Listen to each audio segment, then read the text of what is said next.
السلام علیکم ناظرین و سامعین، آپ کا ہمارے ATR اردو چینل میں خیر مقدم اور استقبال ہے۔ آج ہم آپ کے سامنے CUET کے بیسڈ پر کوشچن پیپر کو سالو کرنے کے لیے جو اس کا قصیدہ، مثنوی، مرثیہ اور نظم کے ارتقاء کی بات ہے، تو یہاں پر ہم قصیدے کی تعریف اور اس کے آغاز اور ارتقاء، مثنوی کے تعریف اور آغاز و ارتقاء، اسی طرح مرثیہ اور نظم کے بارے میں پڑھیں گے۔ آپ اس کو دھیان سے پورا دیکھیے، کچھ امپورٹنٹ چیزیں ہم یہاں پر آپ کو بتائیں گے۔ آپ سب سے پہلے تو دیکھ لیجئے، قصیدہ عربی زبان کا لفظ ہے جس کے معنی مغز غلیظ یعنی گاڑھا مغز کے ہیں۔ کہہ لیجئے کہ یہ جو صنف ہے اس کا اطلاق کس پر ہوتا ہے؟ ایسے نادر و بلند اور پرشکوہ مضامین کی وجہ سے تمام اصناف سخن پر یہ فوقیت رکھتا ہے، اہمیت حاصل ہے۔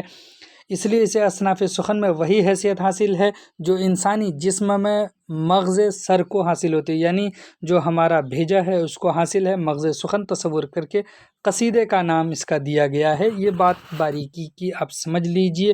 اس کے بعد ہے کہ اصطلاحی معنوں میں قصیدہ اس نظم کو کہتے ہیں جس میں کسی کی مدح یا ہجو بیان کی جائے، تعریف و توصیف کسی کی جائے۔ اصناف سخن میں قصیدہ بھی مثنوی کی طرح ایک ایسی صنف ہے جس کی صنفی شناخت کے لیے اس کے موضوع اور ہیئت کو زمانہ قدیم سے ہی مساوی حیثیت دی گئی ہے۔ یہ صنف، اس پر حیاتی نقطہ نظر سے بھی ہم تبادلے خیال کریں تو اس میں ہم دیکھیں گے کہ غزل کی طرح قصیدے کا پہلا شعر جو ہم ردیف اور ہم قافیہ ہوتا ہے، مطلع کہلاتا ہے۔ یہ حیت کے اعتبار سے بعض قصیدہ میں تو تعداد بھی جو ہے متعین کیے جاتے ہیں، یعنی قصیدے کی کتنی تعداد ہو سکتی ہے یا پھر کتنے مطلع اور مقطع ہو سکتے ہیں۔ پھر اس میں نظم کی طرح تسلسل ہوتا ہے، موضوع کے اعتبار سے قصیدے کا کوئی عنوان بھی ہوتا ہے۔ یہ ساری باتیں اس میں ہم ذہن میں رکھتے ہیں کہ قصیدے کی جو قسمیں بیان کی جاتی ہیں حیت کے اعتبار سے یا ظاہری شکل کے لحاظ سے، قصیدے کی دو قسمیں اب تک بیان کی گئی ہیں، ایک تو تمہیدیہ ہے اور دوسرا خطابیہ ہے۔ اب اس کی ڈیفینیشن کی ضرورت تو میں سمجھتا ہوں نہیں، بس اتنی بات یاد رکھیے کہ تعریف سے پہلے تمہید کے طور پر تشبیب اور گریز شامل ہو تو وہ تمہیدیہ قصیدہ، یعنی تشبیب سے اگر شروع ہو تو اس کو آپ تمہیدیہ کہیے گا، اور ڈائریکٹ مدح سے اگر شروع ہو جائے تو اس کو خطابیہ قصیدہ کہیے گا۔ یہ تعریف ہے، تو اسی لیے کہا جا رہا ہے کہ مضمون کے اعتبار سے قصیدے کو چار قسموں میں تقسیم کیا جاتا ہے۔ ایک تو مدحیہ ہے، ہجویہ ہے، وعظیہ ہے اور بیانیہ ہے۔ یہ مضمون کے اعتبار سے ہے۔ قصیدے کی تمہید جسے تشبیب کہا جاتا ہے، قصیدے کی تمہید کو ہی تشبیب کہا جاتا ہے۔ تو تشبیب میں جو چیزیں ہوتی ہیں، یعنی ان مضامین کو نظر رکھا جائے تو قصیدے کی قسمیں بنتی ہیں کہ بہاریہ اگر تشبیب میں بہار کا ذکر ہو، عشقیہ اگر تشبیب میں عشق و عاشقی کا بیان ہو، حالیہ اگر تشبیب میں شاعر اپنے حالات بیان کرے یا زمانے کی شکایت کرے، فخریہ اگر شاعر اپنے کمال شاعری پر فخر کرے، اور دعائیہ اگر قصیدے کا آغاز ہی دعا سے ہو، تو اس کو ہم ان ناموں سے بھی یاد کر سکتے ہیں ان کے مضامین کی وجہ سے۔ قصیدے کے اجزائے ترکیبی یعنی جو اس کی بناوٹ ہے، اس کی جو پہچان ہے، اس اینگل سے اگر ہم غور کریں تو تمہیدیہ قصیدے کے چار اجزاء ہوتے ہیں۔ کیا کیا؟ ایک تو تشبیب، دوسرا گریز ہے، اسی طرح سے مدح ہے، اور عرض طلب اور مدعا یعنی چوتھی قسم ہے۔ قصیدے کی تمہید کو تشبیب، نصیب یا قول کہتے ہیں۔ یہ سوال عام طور پہ پوچھا جاتا ہے، نصیب کس میں ہوتا ہے؟ تو اب دیکھ لیجئے، تمہید کو تشبیب، نصیب یا قول کہتے ہیں۔ یہ تینوں بات کہتے ہیں۔ فارسی اور اردو میں تشبیب میں عشقیہ مضامین ہی نہیں بلکہ ہر قسم کے مضامین نظم کیے جاتے ہیں وغیرہ۔ اسی طرح سے گریز ہوتا ہے، اس کا ایک اہم جز ہے۔ یہ جز قصیدے میں تشبیب اور مدح کے درمیان رابطے کی کڑی ہے، یعنی تشبیب سے گریز کرتے ہوئے مدح کی طرف اگر شاعر بڑھ رہا ہے تو اس کو ہم گریز کہتے ہیں۔ اسی طرح سے مدح ہے، یہ قصیدے کا سب سے اہم اور بنیادی جز ہے۔ مدح قصیدہ لکھا ہی اس لیے جاتا ہے کسی کی تعریف کی جائے۔ اسی طرح سے عرض طلب اور دعا یہ اس کا جز ہے، تو اس کو ہم کیا کہتے ہیں کہ آخری حصہ دعا کہلاتا ہے۔ مدح کے بعد شاعر ممدوح کو درازی عمر، دولت کی فراوانی، ترقی اور جاہ و جلال و اقبال کی دعا دیتا ہے، تو ان ساری چیزوں کو ہم کہتے ہیں عرض طلب اور دعا، یہ اس کے اجزاء ہیں۔ تو قصیدے کے آغاز اور ارتقاء کو بھی دیکھ لیجئے تو اردو قصیدے کے اولین نقوش ہمیں دکن کے شعراء کے یہاں ملتے ہیں۔ کہاں؟ دکن کے شعراء کے یہاں۔ مذہبی رجحان کے غلبے کی وجہ سے اس دور کے شعراء قصائد میں خدا اور بزرگان دین کی مدح کی گئی ہے، یعنی جو بھی بڑے بڑے شاعر ہوئے انہوں نے قصائد کہے ہیں، لیکن ان کے جو قصائد ہیں ادبی و فنی اعتبار سے زیادہ اہم نہیں ہیں۔ البتہ حضرت امین الدولہ کے 2 قصائد نہایت اہم ہیں، تو اس دور کے شعراء کو آپ ذکر کرتے ہوئے اس طرح کی باتیں لکھ سکتے ہیں۔ پھر اسی طرح قلی قطب شاہ کی کلیات میں عمدہ منقبت اور مذہبی تہواروں سے متعلق شامل نظمیں قصیدہ ہی کے تحت آتی ہیں، یعنی ان نظموں کو قصیدے کا نقطۂ آغاز قرار دینا بے جانا ہوگا۔ یعنی دکن میں جو شاعروں نے قصیدہ نگاری کی ہے اس کو نقطۂ آغاز آپ سمجھ سکتے ہیں۔ اس کے بعد قدیم قصائد میں نصرتی کے علی نامہ میں شامل قصائد فنی اعتبار سے کافی اہم ہیں۔ جو نصرتی کا مثنوی ہے اس میں قصائد ہیں کئی، تو وہ فنی اعتبار سے اہم ہیں۔ یہ قصائد فارسی زبان کے بہترین قصائد کو سامنے رکھ کر نصرتی نے لکھے ہیں۔ آج بھی ان کی فنی حیثیت اسی طرح مسلم ہے جس طرح ہم سودا اور ذوق کے قصائد کی قدر کرتے ہیں۔ شمالی ہند، یعنی اب دکن کے بعد شمال میں آئیے تو شمالی ہند میں اولین قصیدے فائز دہلوی کی کلیات میں مناجات اور منقبت کی شکل میں ملتے ہیں۔ اسی طرح سے حاتم و شاکر ناجی جو اولین شعراء کی فہرست میں شمار ہوتے ہیں، شہر و آشوب کی شکل میں قصیدے کہے، لیکن کہہ لیجئے کہ صحیح معنی میں شمالی ہند میں قصیدے کو باقاعدہ فن کی حیثیت دینے والے سودا اور میر ہیں، جنہوں نے فن کی حیثیت دی شمالی ہند میں۔ تو یہ باتیں آپ کو ایک ترتیب سے سمجھ لینی ہے۔ دکن میں فنی حیثیت تو شاعروں نے نہیں دی، لیکن نصرتی کا کمال کا جو ہے قصیدہ نگاری، اسی طرح سے یہاں پر شمالی ہند میں شاعری قصیدہ میں کی گئی، لیکن الگ الگ اصناف کے تحت کی گئی، لیکن باقاعدہ فن کی حیثیت سودا اور میر نے دی ہے۔ اردو قصیدے کو درجہ کمال تک پہنچانے والے سودا ہیں، جنہوں نے درجہ کمال تک پہنچایا ہے۔ پوری ذہنی مناسبت تھی قصیدہ گوئی کے لیے، جس بلند تخیل، مضمون آفرینی، خیال بندی، قدرت زبان اور ذہنی اپج کی ضرورت ہوتی، وہ سودا میں بدرجہ اتم موجود تھی۔ کلیات میر میں 8 قصیدے ملتے ہیں، لیکن قصیدے سے ذہنی مناسبت نہ ہونے کی وجہ سے ان کے قصائد میں ہنرمندی اور فنی رکھ رکھاؤ نہیں ملتا ہے، ان کی غزلوں میں جو نظر آتا ہے۔ بہرحال پھر ان کے دور میں بھی الگ الگ شاعروں نے قصیدے لکھے ہیں، بہت سے قصائد فنی لوازمات اس میں پائے جاتے ہیں، خلاقانہ قوت لیکن موجود نہیں ہے جو سودا کے قصیدوں میں۔ ایسا لگتا ہے کہ قصیدے کی روایت سودا کے یہاں ٹھہر جاتی ہے اور پھر وہ آگے نہیں بڑھ پاتی ہے۔ سودا اور ان کے ہمعصر قصیدہ نگاروں کے بعد میر حسن انشا اور مصحفی کے نے قصیدے کی روایت کو آگے بڑھایا ہے۔ میر حسن نے 7 قصیدے لکھے، اسی طرح سے انہوں نے اس روایت کو آگے لے جا کر کے انشاء کے قصیدے البتہ قابل توجہ ہیں۔ سودا کے بعد اگر کسی نے قصیدے کو صحیح معنی میں سمت و رفتار دی تو وہ ذوق ہیں۔ اس بات پر نقادوں کا اتفاق ہے کہ سودا کے بعد سب سے بڑے قصیدہ نگار ذوق ہیں۔ سب کا اس بات پر اتفاق ہے کہ سودا کے بعد اگر سب سے بڑے قصیدہ نگار کوئی ہیں تو وہ ذوق ہیں۔ یہ پوچھا جاتا ہے ایگزام میں، ذوق کے زیادہ تر قصائد اکبر شاہ ثانی اور بہادر شاہ ظفر کی شان میں ہیں، یہ اہم پوائنٹ ہے۔ ذوق قصیدے کے فنی تقاضوں کو پورا کرنے میں بڑی حد تک کامیاب ہیں۔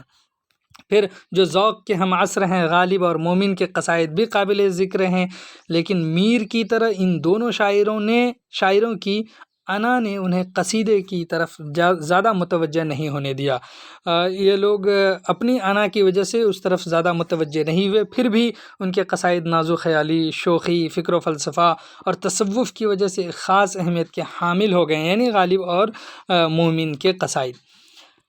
غالب اور مومن کے بعد قصیدے کی بزم سونی ہو گئی، یعنی اس طرف دھیان دینے والے لوگوں نے اتنی توجہ نہیں دے سکے۔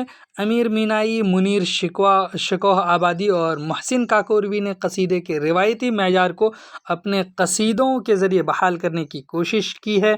قصائد ذوق اور سودا کے قصائد کے سامنے کم تر درجے کے نظر آتے ہیں۔ بعد کے شعراء میں اقبال، سہیل کے اپنے شہر آفاق نعتیہ قصیدے موج کوثر اور دوسرے قصیدوں کے ذریعے فن قصیدہ کو نیا رنگ و آہنگ، آب و تاب اور نئی زندگی بخشی۔ موجودہ زمانے کی فضا قصیدے کے لیے سازگار نہیں ہے۔ بادشاہوں اور نوابوں کے دربار اجڑ گئے، اب قصیدوں کی کوئی خلعت عطا کرنے والا اور انعام و اکرام دینے والا نہیں رہا۔ علاوہ ازیں قصیدے کی مشکل زبان، علمی اصطلاحات کو سمجھنے والا اور نکتہ آفرینیوں پر داد دینے والا بھی کوئی نہیں رہا۔ لہٰذا اب قصیدے کی صرف ایک تاریخی اہمیت رہ گئی ہے۔ تو یہ ہم نے آغاز اور ارتقاء ان کا دیکھا اور سمجھ بھی لیا۔ اب مثنوی کے بارے میں جانتے ہیں۔ اردو شاعری میں مثنوی کی دوہری حیثیت ہے۔ ایک طرف تو یہ ایک مکمل صنف ہے اور اپنے مخصوص موضوعات، مزاج اور مخصوص ہیئت کی بنا پر شناخت کی جاتی ہے۔ دوسری طرف یہ ایک ایسی ہیئت بھی ہے جو دوسری کسی صنف کے لیے اختیار کیا جا سکتا ہے۔ مثنوی اردو کی 4 بڑی اور مقبول اصناف میں سے ایک ہے۔ اردو کی حد تک اس کا اصل مزاج داستان عشق کا بیان ہے۔ اس بنا پر اس کی مختصر ترین تعریف کی جا سکتی ہے کہ مثنوی ایک طرح کی منظوم داستان ہوتی ہے، وہ داستان جو عشق کے جذبے پر مبنی ہو۔ اپنی اس قوت کی وجہ سے یہ صنف بیانیہ شاعری کی معراج تصور کی جاتی ہے، لیکن مثنوی کو داستان یا داستان عشق کے علاوہ تفکیری مضامین یعنی پوئٹری آف آئیڈیاز کے لیے بھی استعمال کیا گیا ہے۔ بہرحال موضوع اور ہیئت کے متذکرہ ارتباط باہمی کے لحاظ سے اردو میں مثنوی ایک نہایت مقبول اور معروف صنف رہی ہے۔ مثنوی کے لغوی معنی دو یا دو جز والی ہے، یعنی اس کا مفہوم ہوا دوہرا کرنا۔ مطلب یہ ہوا کہ مثنوی ایک ایسی شعری تخلیق ہے جس کے اشعار کے دونوں مصرے ہم وزن اور ہم قافیہ ہوں، ہر شعر کا قافیہ پچھلے شعر کے قافیے سے مختلف ہو، یہ اس کی تعریف ہے۔ اب یہاں پر آپ دیکھ سکتے ہیں مثال بھی۔ بہرحال مثنوی کی صنفی شناخت کے بارے میں کہا جاتا ہے کہ اس میں ہیئت اور موضوع اور مزاج کا برابر کا درجہ حاصل ہے۔ بہرحال اس میں ہر طرح کے موضوعات پیش کیے جاتے یا جا سکتے ہیں۔ تو پھر صنفی شناخت کے ضمن میں کس طرح ہو سکتی ہے؟ پہلی بات ہے کہ مثنوی کا بنیادی مقصد داستان کو بیان کرنا ہوتا ہے، مقصد ہے۔ بعض لوگ مثنوی کو منظوم داستان کا نام بھی دیتے ہیں، ایک ایسی داستان جو عشق کے جذبے پر مبنی ہو اور اپنی قوت کی وجہ سے یہ صنف بیانیہ شاعری کی معراج تصور کی جاتی ہے۔ یہ پوچھا جاتا ہے بیانیہ شاعری کی معراج کس کو تصور کیا جاتا ہے؟ روایت نے مثنوی کی صنف کو اس قید سے بھی آزاد کیا ہے۔ صنف کو تفکیری مضامین کے لیے بھی استعمال کیا گیا، صوفیانہ، حکیمانہ اور اسی طرح سے تمثیلاتی، موعظانہ اور اخلاقی مضامین کے علاوہ مناظر قدرت اور بھی دیگر چیزوں کے لیے موضوعات کے لیے مثنویاں لکھی گئی ہیں۔ لیکن مثنوی کا اصل اور بنیادی رنگ عشق و محبت کی داستانوں میں ہی کھل اٹھتا ہے۔ مثنوی کی صنف یہاں اس کی مخصوص ہیئت کو مد نظر رکھنا لازمی ہے۔ بہرحال اردو مثنوی کا آغاز و ارتقاء۔ اب یہاں آغاز اور ارتقاء کی بات کیے تو ہیئت کے اعتبار سے اردو کی بیشتر کلاسیکی اصناف سخن فارسی شاعری سے مستعار ہے اور مثنوی بھی ان میں شامل ہے۔ اسی طرح سے آپ دیکھیے تو اصناف زیادہ تر فارسی سے لی گئی ہیں۔ مثنوی کی صنف کا تعلق یہ خالصتاً ایرانیوں کی ہے اور ایران سے ہی ماخوذ ہے، اگرچہ لفظ مثنوی عربی کا ہے۔ مثنوی کے ابتدائی نقوش عربی شاعری میں ملتے ہیں، یہ بعض لوگوں کا خیال ہے۔ شعر العجم میں علامہ شبلی نے عربی شاعری کی صنف رجز کو مثنوی کے ہم معنی قرار دیا ہے، لیکن ساتھ ہی یہ اعتراف کیا اگر ایرانیوں نے رجز کی تقلید بھی کی تو یہ تقلید اجتہاد سے بڑھ کر تھی۔ اس طرح اگر عربی شاعری میں بھی اس صنف کے ابتدائی نقوش ملتے ہیں، تاہم اس کے نشو و نما سرتاسر ایران ہی کے آب و گل کی رہین منت ہے۔ خود لفظ مثنوی اپنی ساخت اور اصل کے اعتبار سے عربی ہوتے ہوئے بھی شعری اصطلاح کے طور پر پہلے ایران میں ہی استعمال ہوا۔ تو یہ آغاز کے سلسلے میں بات کی گئی ہے کہ اس کا آغاز تو سب سے پہلے اگر دیکھیے تو شعری اصطلاح کے طور پر ایران میں ہی ہوا ہے۔ اردو مثنوی کا آغاز دکن میں ہوا۔ اردو کے دکنی عہد کو مثنوی عہد قرار دیا جاتا ہے کیونکہ یہاں جس مثنوی کی صنف کی طرف توجہ کی گئی وہ مقدار کے اعتبار سے شمالی ہند کی مثنویوں پر بھاری ہے۔ دکن میں مثنوی کی ابتدائی نشو و نما بزرگوں اور صوفیاء کرام کے سایہ برکت میں ہوئی۔ بہرحال ان لوگوں نے مثنویاں لکھیں اور ابتدائی دکنی مثنویاں زیادہ تر معرفت و سلوک یعنی تصوف اور مذہبی عقائد پر مشتمل ہیں، جو اردو کی طویل مثنویوں میں نظر آتی ہیں۔ اور کہیے تو مذہبی مثنویاں ان کی مثنویوں کو ہم قرار دے سکتے ہیں، ان کی تعداد نسبتاً کم ہے۔ پھر اس کے بعد شمالی ہند میں اردو مثنوی کے آغاز کے بارے میں اختلاف رائے ہے، رائے کا اختلاف ہے۔ بعض کہتے ہیں بابا فرید الدین گنج شکر اور بعض نے امیر خسرو کے یہاں مثنوی کے ابتدائی نقوش کی نشاندہی کی ہے، لیکن شمالی ہند کا پہلا مثنوی گو شاعر محمد افضل جھنجھانوی یا پانی پتی کو قرار دیا جاتا ہے، اور ان کی بیکٹ کہانی ہے جو 1035 ہجری میں سے قبل شمالی ہند کی پہلی مثنوی انہوں نے لکھی تھی۔ اسی دور کے ایک شاعر جعفر زٹلی نے ظفر نامہ اور اورنگزیب اور طوطی نامہ نام کی 2 مثنویاں لکھیں۔ اس دور کی بعض مثنویاں اگرچہ ادبی اعتبار سے کوئی خاص اہمیت نہیں رکھتی، لیکن مثنوی کے ارتقاء میں ان کا ذکر لازمی ہے۔ دہلی کے صاحب دیوان شاعر نواب صدر الدین فائز دہلوی کے دیوان میں کئی چھوٹی چھوٹی مثنویاں ملتی ہیں۔ یعنی یہ شمالی ہند کی مثنویوں کو دکھایا جا رہا ہے کہ اس کے نقوش کس طرح سے یہاں پر ابھرے ہیں اور یہاں پر پائے جاتے ہیں۔ تو ان لوگوں نے جو مثنویاں لکھی ہیں وہ کس رنگ میں لکھی ہیں، یہاں کے شاعروں نے حاتم آبرو جیسے وہ بھی انہوں نے بھی مثنویاں لکھی ہیں۔ شاعر جعفر علی خان ذکی کے نام سے بھی ایک مثنوی منسوب کی جاتی ہے۔ دہلی اور ان کے ابتدائی مثنویوں کے مطالعے سے معلوم ہوتا ہے کہ ان میں ہندی رجحان رفتہ رفتہ ختم ہو جاتا ہے، ان کی جگہ فارسی کی تقلید لے لیتی ہے، اس طرح سے وہ مثنویاں لکھی جاتی ہیں۔ شمالی ہند میں اردو مثنوی کا باقاعدہ آغاز سودا اور میر کے ہاتھوں میں ہوتا ہے۔ مثنوی کی صنف طفلی سے گزر کر بلوغ کی منزلوں میں داخل ہوتی ہے۔ فائز حاتم نے مختلف موضوعات پر چھوٹی چھوٹی مثنویاں تو لکھیں، لیکن سودا اور میر نے اس کے موضوع کو بے پایاں کر دیا۔ میر تقی میر متقدمین میں غزل کے میدان میں ہی نہیں بلکہ مثنوی کے میدان میں بھی بلند ترین مقام رکھتے ہیں۔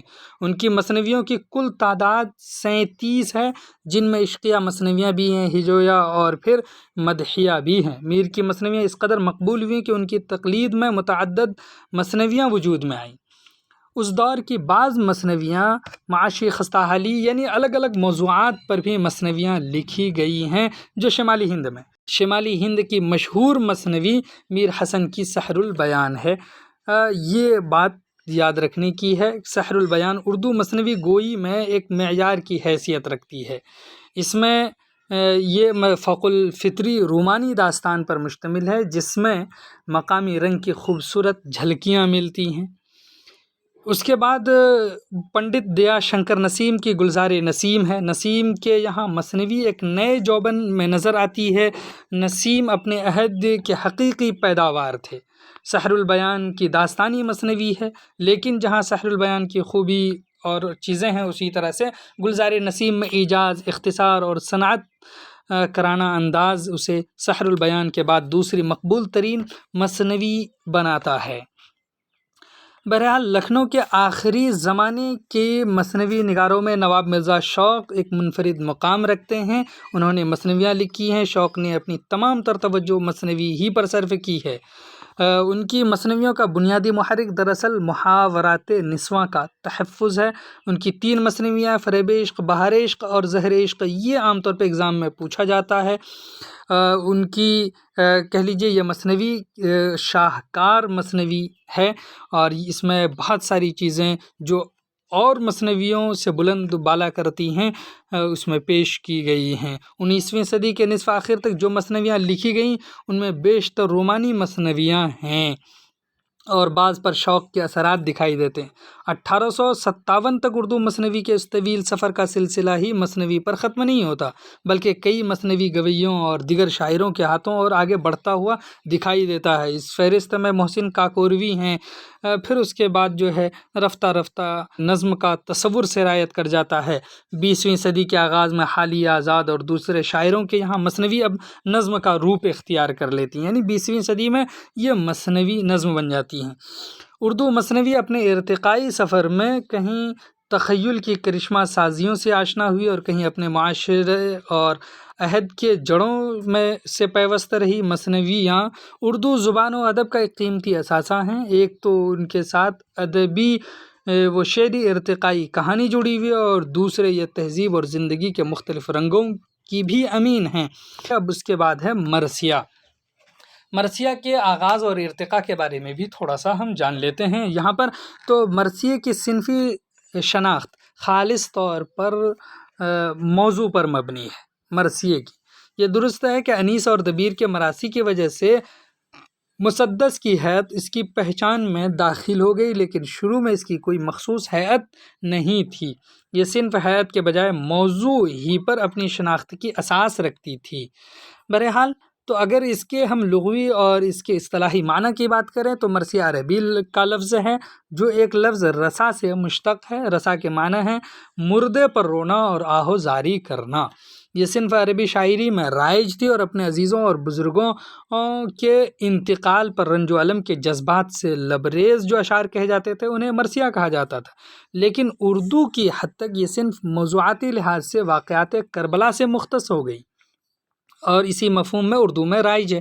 تاہم اردو میں ایسے مرثیوں کی کمی نہیں جو مختلف لوگوں کی اموات پر اظہار غم کے لیے لکھے گئے ہیں۔ لہٰذا اس بنا پر ہم کہہ سکتے ہیں اردو مرثیوں کو دو حصوں میں بانٹ سکتے ہیں۔ ایک تو یہ کہ وہ مرثیہ جو حضرت امام حسین کی شہادت اور واقعات کربلا پر مبنی ہو۔ دو وہ مرثیے جو مختلف مشاہیر ملک و قوم کے اموات پر مشتمل ہوں۔ تو دونوں اقسام کے مرثیوں کے لیے اگرچہ مرثیے کی اصطلاح کا اطلاق ہوتا ہے، تاہم دوسری قسم کے مرثیوں کو پہلی قسم کے مرثیوں سے علیحدہ کرنے کے لیے شخصی مرثیہ کا اصطلاح بھی مروج ہوئی۔ بہرحال اس کی آپ نے دیکھے کہ حیات ابھی آپ نے پڑھے کہ کس طرح سے یہ بدلتے رہے ہیں۔ مرثیہ کے صنف کے لیے کوئی شعری حیات مخصوص تو ہے نہیں، تشکیلی حیاتیں بھی بدلتی رہی ہیں۔ ابتداً مرثیے 2 بیتی کی حیات میں لکھے گئے جس کی تشکیلی صورت یہ تھی کہ 3 مصرے بند اور چوتھا ٹیپ کا مصرع کہلاتا تھا۔ ابتدائی زمانے کے مرثیے غزل، مثنوی اور ترکیبند وغیرہ کی حیاتوں میں موجود ہیں۔ سودان مخمس کی حیات میں ترکیبند اور ترجیبند مرثیوں کے علاوہ مسدس، منفردہ، 12 بند اور مستزاد کی حیاتوں میں بھی مرثیے لکھے ہیں۔ مرثیے کے لیے مسدس کی حیات جو مخصوص ہوئی ہے اس کی ابتدا سودا سے ہوئی ہے۔ یہ سوال پوچھا جاتا ہے کہ مسدس کی حیات کو مخصوص کرنے والے کون سے شاعر ہیں؟ تو سودا ہیں۔ یہ خیال درست نہیں کہ اس سے قبل دکنی دور کے شاعری میں بالخصوص احمد کے ہاں مرثیوں کے لیے مسدس کی حیات ملتی ہے۔ بہرحال غالب نے مرثیہ عارف غزل اور حالی نے مرثیہ غالب ترکیبند کی حیاتوں میں لکھ کر مسدسی حیات سے گریز کا آغاز کر دیا تھا۔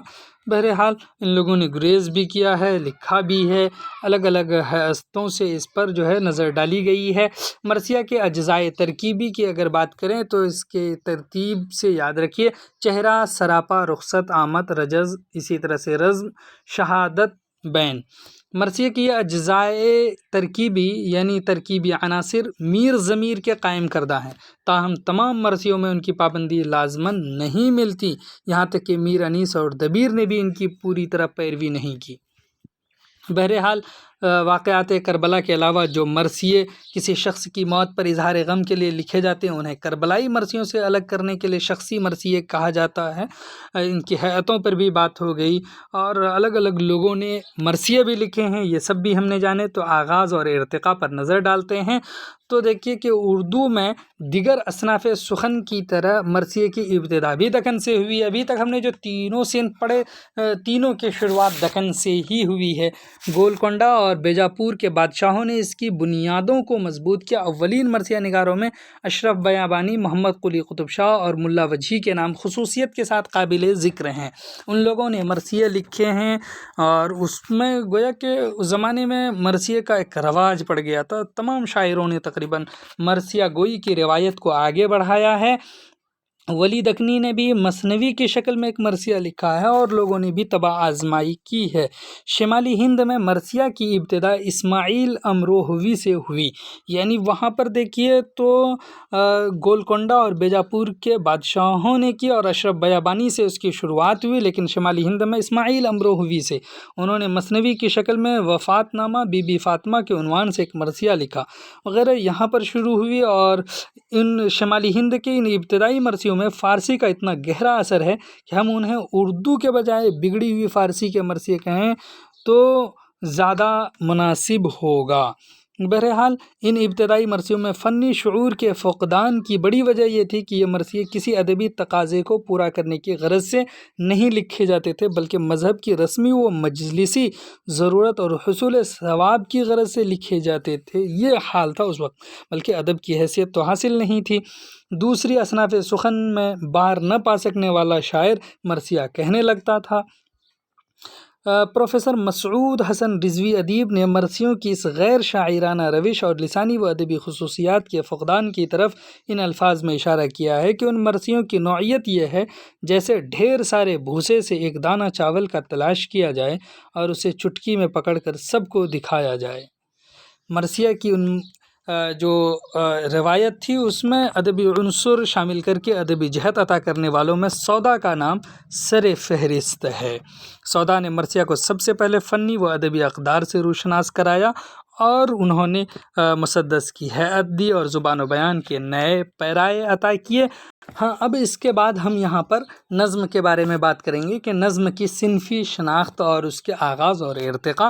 تو دیکھیے کہ اردو اصناف شعر میں نظم کو ایک خصوصی حیثیت حاصل ہے، جبکہ اردو غزل کی مقبول ترین صنف ہے۔ نظم شاعری کی وہ شکل ہے جس میں کوئی واقعہ، کوئی قصہ، کوئی تجربہ، کوئی خیال تسلسل کے ساتھ پیش کیا جائے۔ اس کے معنی ہے موتی پرونا، آراستہ کرنا، انتظام کرنا۔ نظم کا میدان غزل سے زیادہ وسیع ہے، لیکن اردو ادب میں نظم بجائے خود ایک صنف کی حیثیت رکھتی ہے، لہٰذا اس کو باقی اصناف سے الگ دکھانے کے طور پر نظم جدید کا نام دیا گیا ہے۔ بہرحال تو نظم میں ایک مرکزی خیال ہوتا ہے، نظم کی کوئی ہیئت مقرر نہیں ہوتی، نظم میں موضوع کی کوئی قید نہیں، نظم میں تسلسل کا احساس ہونا چاہیے۔ 4 چیزیں نظم نگاری کے لیے ضروری ہیں۔ اسی طرح سے نظم میں کسی ایک موضوع پر تسلسل کے ساتھ اظہار خیال کیا جاتا ہے، لیکن یہ سب ایک بنیادی موضوع کے تحت اور اس سے مربوط و منسلک ہوتے ہیں۔ نظم کا ایک مرکزی خیال ہوتا ہے جس کے گرد پوری نظم کا تانا بانا بنا جاتا ہے۔ بہرحال تو الگ الگ لوگوں نے اس کے ڈیفینیشن کرتے ہوئے اس کی ہیئت کی شناخت اور اس کے اقسام پر بھی روشنی ڈالی ہیں۔ نظم کی مختلف ہیئتیں، اردو میں زیادہ تر ہیئتیں فارسی سے لی گئی ہیں، کہیں کہیں تھوڑی بہت تبدیلی کے ساتھ اب وہ اردو میں ہیئتیں متصور کی جاتی ہیں۔ اردو نظم کی مختلف ہیئتیں مندرجہ ذیل ہیں۔ ایک تو یہ کہ ان کی ہیئتوں میں پابند نظم ہے، اس نظم کو کہتے ہیں جس میں ردیف، قافیہ، بحر کے مقررہ اوزان کی پابندی کی جاتی ہے۔ پابند نظم میں نہ موضوعات کی قید ہوتی ہے اور نہ اشعار کی تعداد کی۔ اسی طرح سے معرہ نظم جو ہیئت کے اعتبار سے متعین کی گئی ہیں وہ ہیں وہ قسم ہے جسے انگریزی میں بلینک ورس کہتے ہیں، اس میں قافیہ کی پابندی نہیں ہوتی، اس لیے شاعری کو آزادی ہوتی ہے۔ اس کے بعد ہے نمبر 3 میں آزاد نظم یعنی فری ورس۔ آزاد نظم بھی مغرب سے لی گئی ہے، اردو میں یہ بے حد قبولیت رکھتی ہے۔ ایسی نظم جس میں نہ تو قافیہ کی پابندی کی گئی اور نہ بحر کے استعمال میں مروجہ اصولوں کی پابندی کی گئی ہو، مصرے چھوٹے بڑے ہوں، آزاد نظم کہلاتی ہے۔ آزاد نظم کا وزن ہوتا ہے، قافیہ ضروری نہیں۔ بہرحال اسی طرح سے ایک ہے سانیٹ۔ سانیٹ مغرب میں غنائی داخلی شاعری کے قدیم صنف ہے۔ یہ 14 مصروں کی ایک ایسی نظم ہے جس میں ایک بنیادی جذبہ یا خیال کو 2 بندوں میں پیش کیا جاتا ہے۔ پہلے بند میں 8 اور دوسرے بند میں 6 مصرے ہوتے ہیں۔ پہلے بند میں خیال کا پھیلاؤ اور دوسرے بند میں اس کی تکمیل کی جاتی ہے۔ سانیٹ میں قافیہ کی پابندی ہے لیکن بحر کی پابندی نہیں۔ اسی طرح سے ترائلے ہے۔ ترائلے فرانسیسی شاعری کی مقبول صنف ہے، یہ ایک طرح کا بند ہے اور ایک ہی بند میں نظم مکمل ہوتی ہے۔ ترائلے صرف 8 مصروں پر مشتمل ہوتی ہے، اس میں صرف 2 قافیے استعمال ہوتے ہیں اور وہ بھی ایک خاص ترتیب سے۔ بہرحال یہ طرائلے اسی طرح سے ہائیکو ہے۔ ہائیکو ایک قدیم جاپانی صنف ہے، لیکن یہ اردو میں انگریزی کے توسط سے آئی۔ یہ صرف 3 مصروں پر مشتمل ہے، اور شرط یہ ہے کہ 3 مصروں کے جملہ 17 ارکان سلیبل ہوں اور ان کی ترتیب یعنی سلیبل ماترائیں ترتیب 5-7-5 ہو۔ ہائیکو میں ابتدا ہی سے فطرت، مظاہر فطرت اور مشاہدہ فطرت سے جڑا ہوا موضوع ہوتا ہے۔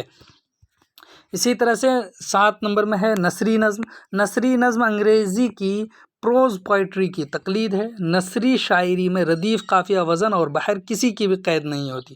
ہاں، ایک آہنگ اور شعری تجربہ ہوتا ہے جس سے نثری شاعری پر رنگ آتا ہے۔ بہرحال اب اس کے ارتقاء کی اگر بات کریں تو اردو نظم نگاری کی تاریخ وہی ہے جو اردو شاعری کی ہے۔ آج تک نظم کا قافلہ برابر رواں دواں ہے۔ اردو نظم کا پہلا گہوارہ سرزمین دکن ہے۔ اردو نظم نگاری کے ابتدائی نقوش قلی قطب شاہ اور دیگر شعراء کے کلام میں ملتے ہیں۔ قلی قطب شاہ کی نظمیں اسے ہندوستانی عناصر اور جوش اظہار کی وجہ سے اردو شاعری کا قیمتی اثاثہ ہے۔ اسی طرح سے شمالی ہند میں نظم نگاری کے نمونے افضل جھنجھانوی اور جعفر زٹلی کی شاعری میں ملتے ہیں۔ افضل نے 12 ماسہ لکھا۔ اسی طرح سے اور بھی شعراء جو اس کے بعد آنے والے ہیں، فائز، حاتم، آبرو، شاکر ناجی، میر و سودا کا نام آتا ہے۔ مخمس اور شہر آشوب مثنوی اور ہجو کی شکل میں جو شعری سرمایہ چھوڑا ہے وہ سب کے سب جو اسی ذیل میں آتے ہیں۔ تمام شعراء نظم کے فنی آداب سے آشنا تھے وغیرہ۔ نظم نگاری کا باقاعدہ آغاز نذیر اکبر آبادی سے ہوا ہے۔ نظم نگاری کا انہوں نے ہر طبقے کے انسان اور زندگی کے مختلف پہلوؤں کو اپنی شاعری کا موضوع بنایا اور وہ عوامی شاعر کہلائے۔ ان کے یہاں صحیح معنوں میں ہندوستانی تہذیب کی روح جلوہ گر نظر آتی ہے۔ روٹی نامہ، بنجارہ نامہ، آدمی نامہ، مفلسی، برسات وغیرہ ان کی مشہور نظم ہے۔ نظیر کے بعد عرصے دراز تک نظموں کا رواج نہیں ملتا، لیکن جو 1857 کے بعد انقلاب کے بعد نئے خیالات پیدا ہوئے اور پھر شاعری شروع ہونے لگی، اس تبدیلی کی پہلی جھلک انجمن پنجاب کے زیر اہتمام منعقد ہونے والے مشاعروں میں نظر آتی ہے۔ انجمن کے زیر سایہ خاص عنوانات کے تحت نظمیں لکھنے کا سلسلہ شروع ہوا۔ حالی اور آزاد نے اس انجمن میں پیش اردو نظم انسانی زندگی کے معاملات و مسائل کا مظہر بن گئی اور الگ الگ نظمیں لکھی گئیں۔ مناجات بیوہ، حب وطن، نشاط امید، برکھارود انجمن میں حالی کی لکھی جانے والی مشہور نظمیں۔ مد و جزر اسلام، چپ کی داد اب بھی مقبول و مروج ہیں۔ شبلی نے اپنی نظموں میں مسجد کانپور کی شہادت یعنی انہوں نے بھی نظمیں لکھی اور مظالم کو اپنا موضوع بنا کر اردو نظم کو نئی سمت دی۔ چکبست اور سرور جہاں آبادی نے اردو نظم میں حب الوطنی کے چراغ روشن کیے۔ اکبر الہ آبادی نے اپنے طنز و مزاح آمیز شاعری سے مغربی تہذیب پر نشتر چلائے۔ 20ویں صدی تک آتے آتے نظم میں ایک انقلاب آیا۔ سیاسی شعور، بین الاقوامی اور قومی مسائل کے موضوعات اردو نظم کا حصہ بن چکے تھے۔ اس دور کے اہم نظم نگار میں علامہ اقبال، اختر شیرانی، حفیظ جالندھری وغیرہ ہیں۔ اقبال کی نظر مسلمانوں کی بدحالی پر پڑی تو انہوں نے اس قسم کے موضوعات کو اپنی نظموں کا موضوع بنایا۔ پھر جوش نے اپنی رومانی اور انقلابی نظموں سے اردو شاعری کو نئی جہت سے آشنا کیا۔ اختر شیرانی نے رومانی اور عشقیہ نظمیں لکھ کر کافی شہرت حاصل کی وغیرہ۔ 1936 میں جب ترقی پسند تحریک کا آغاز ہوا تو نظم نگاری کو ایک نیا موضوع مل گیا اور ترقی پسند شاعرہ نے بھی اپنے مخصوص فلسفے کی ترجمانی کے لیے اردو نظم کا سہارا لیا۔ اس میں بھی بہت سارے شعراء ہیں۔ 1960 کی دہائی کے بعد میں تجدد پسندی کی تحریک نے اردو نظم کو ایک نیا موڑ دیا۔ پھر اس تحریک سے وابستہ شعراء نے نظم کو اپنے اندرونی احساسات اور کوائف کا ترجمان بنایا۔ علامت نگاری اور انوکھی تشبیہات و استعارات کے ذریعے اردو نظم کو نیا رنگ و آہنگ عطا کیا۔ ان جدید نظم نگاروں میں یوسف ظفر، مجید امجد، قمار پاشی، بلراج منیرا، عمیق حنفی وغیرہ ہیں۔ اردو نظم کا سفر ابھی جاری ہے۔ نظم گو شعراء طرح طرح کے فنی تجربے کر رہے ہیں۔ جو نظم کے فنی معیار پر کسی طرح پوری نہیں اترتی وہ بھی نظمیں لکھی جا رہی ہیں۔ بہت سے شعراء نے اپنے تجربوں میں اردو زبان کے مخصوص مزاج کو پیش نظر رکھا اور فن کے سرے کو اپنے ہاتھ سے جانے نہیں دیا۔ ان شعراء کی نظمیں یقیناً اردو شاعری کا قیمتی سرمایہ ثابت ہیں۔ پھر ہم آپ سے ملتے ہیں اگلے ویڈیو میں، تب تک کے لیے خدا حافظ، السلام علیکم۔